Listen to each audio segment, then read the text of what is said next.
Magandang hapon mga ka-happy hour.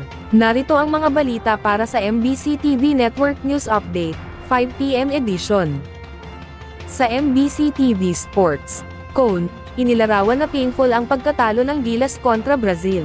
Painful kung ilarawan ni Gilas Pilipinas head coach Tim Cone ang kanilang pagkatalo sa Brazil na may score na 71-60, sa semifinals ng FIBA Olympic Qualifying Tournament sa Latvia.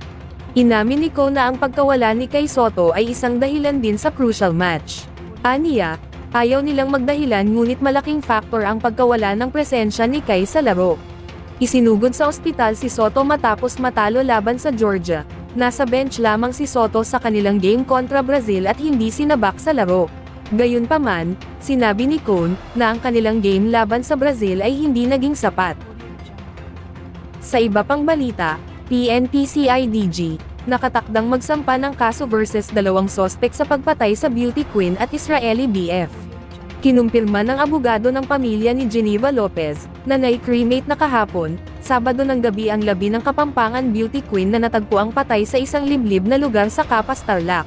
June 21 nang maiulat na nawawala ang beauty queen, kasama ang kanyang Israeli fiancé na si Yitzhak Cohen. Kasalukuyang nasa bayan ng Lopez, Pampanga, ang burol ng dalaga. Ayon kay NBI Director Jaime Santiago, batay kanilang isinagawang investigasyon na nagtamo ng 2 gunshot wounds si Lopez, kung saan binaril ito sa likod lumabas ang bala sa dibdib at ang binti nito.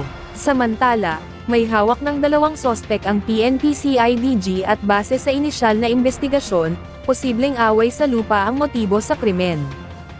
At yan ang mga balita para sa MBC TV Network News Update, 5 PM edition. Samahan ninyo kami bukas, mula alas 9 ng umaga, hanggang alas 5 ng hapon.